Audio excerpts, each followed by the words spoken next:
to demonstrate.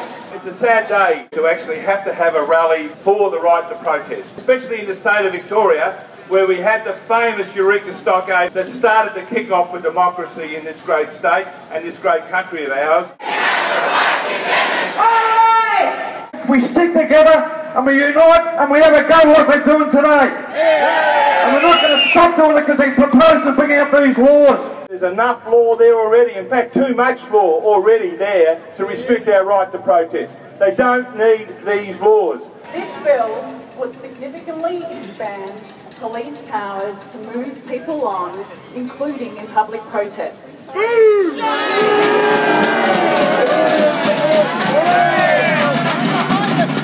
This bill does nothing but legalise clampdowns on free speech and freedom of association. There's a big disconnect between what the government says this bill does and what it actually does. This bill does not just target violence or trespass. These things are already in the law. It extends it to any criminal activity. So if you're jaywalking, if you've forgotten to buy a tram ticket, that can be, if you're suspected of these things, that's enough for the police to move you on. And if you breach that order, you can be subject to a $700 fine. If you breach an exclusion order, you can go to jail for up to 2 years.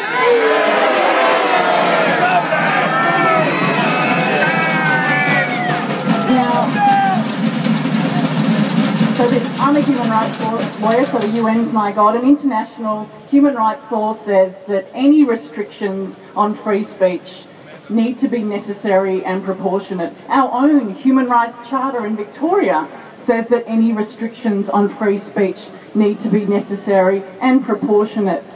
This bill is not necessary. A $700 fine for protesting is not proportionate. Imprisonment for 2 years is not proportionate.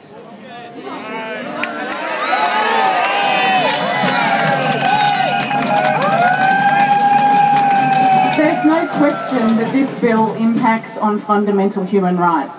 But not only that, it disproportionately affects the vulnerable. We criminalise the homeless. This bill will further criminalise the homeless. This bill will criminalise people with mental illness. This bill will criminalise young people. Police already have enough powers. They don't need more. More powers mean more risk of misuse. More powers mean more threat to our fundamental human rights. This law does not make us safer.